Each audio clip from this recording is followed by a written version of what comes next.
What is monopoly capital? See, this is a phone, living in the modern world. You use it to call your girlfriend, browse the Pornhub, and even watch YZ World videos on YouTube, right? Well, the story of monopoly begins with devices like this one. In the early days, there are countless companies made phones, and to survive, you had to keep prices low. So cost-effectiveness became the goal of every businessman. This type of competition, which is consumer-driven and revolves around optimizing phones and prices, is called free competition. In this kind of competition, the market retains its original vitality and relative fairness. But what happens when free competition goes to extremes and turns into an endless price war? Well, the prices will be driven down to the bare minimum, right to the edge of cost. This chaotic game of unlimited competition starts to feel like a tragic farce before the market completely crashes. In the face of high costs and razor-thin profits, countless small and medium-sized businesses are forced out.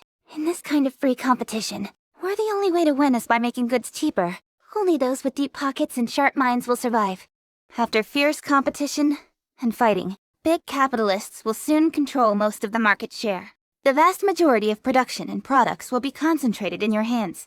And this is what we call production concentration. To control the market even further, you start merging and acquiring smaller companies, constantly swallowing them up. Ultimately, only a handful of people will tightly grasp the lifeblood of the market. Thanks to your scale and cost advantages, you can create insurmountable barriers, shutting out potential competitors. When those who follow the rules become the ones who make the rules, human greed is amplified 1,000 lad. Now you are the ruler of this market, the monopolist. You no longer need to show off how sexy you are, nor do you need to lower prices. The prices of goods, once dictated by supply and demand, are now under your control. When prices suddenly rise, consumers can only accept them. Well, for them, this isn't even the worst part. When you sell phones to consumers, they soon realize that the phone they bought last year is already outdated, no longer in line with this year's trends or usage. In fact, it's perfectly normal for those phones to become sluggish after just a few years, and unable to run Heartson anymore, right? Being thoughtful as you are, you offer a solution. Each year, you update the phone's performance further. This reasonable wear and tear for business reasons is nothing but legal plundering of funds and an open betrayal of trust. When supply exceeds demand, prices should ideally fall and benefit the public. However, in the pursuit of profit maximization, ensuring the scarcity of goods becomes far more important than meeting society's basic needs. Even if stock levels are adequate, with your monopoly status, use it on the supreme power of market control, reaping excessive monopoly profits. These profits flood into your treasury like a raging river, scale far beyond any personal luxury consumption. In the face of such overwhelming profit temptation, new competitors constantly emerge in the market. They come with new technologies and models. Who is ready to climb the ladder and replace you? If you sleep, it means your death. But just don't worry. When a new technology that could disrupt the market and benefit society arises, the founding team is quickly presented with an irresistible acquisition offer. The deal is sealed, and the products that could lead to change will disappear from the consumer's sight forever.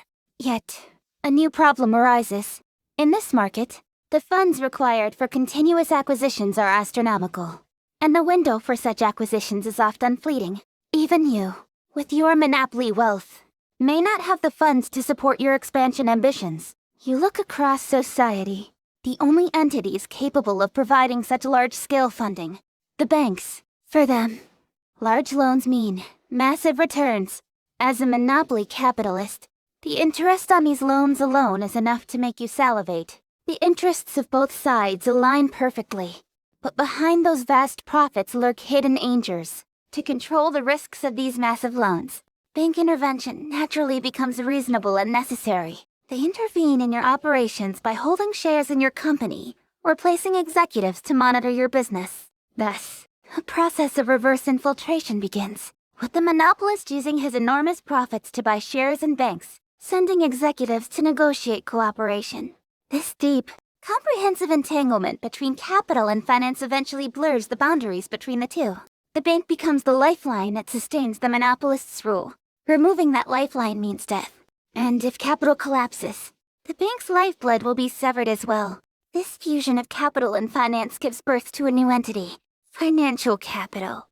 Though financial capital enables the monopolist's ambitions to expand, the business empire driven by the monopolist's arsenal will remain fragile in the face of cyclical systemic risks. When you realize that no matter how much wealth you accumulate, you cannot fundamentally eliminate that fear, your goal will shift. At this point, you no longer seek to maximize profits, but to ensure your survival forever.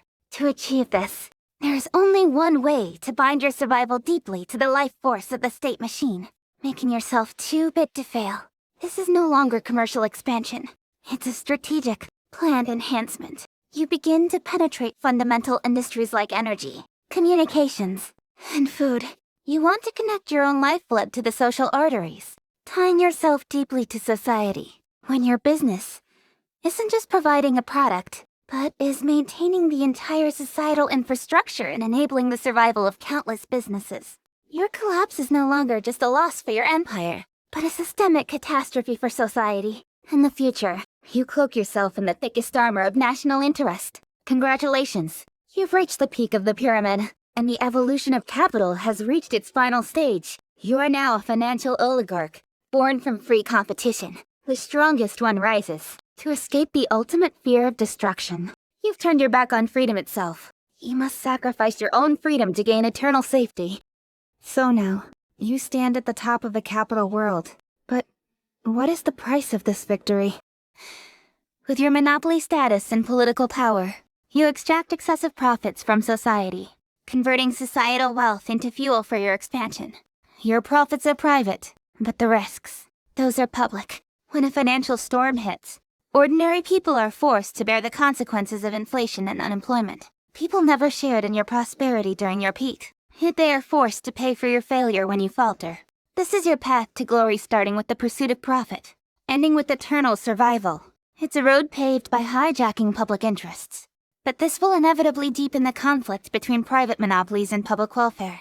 Luckily, all of this is just theoretical, right? As for me, my products are simply videos and information, and they're all free. So, you don't have to worry about me becoming that kind of monopolist. Feel free to hit the subscribe button to keep subscribing to our UZ World channel. And I promise I won't turn into an oligarch trying to control your life. See you in the next video.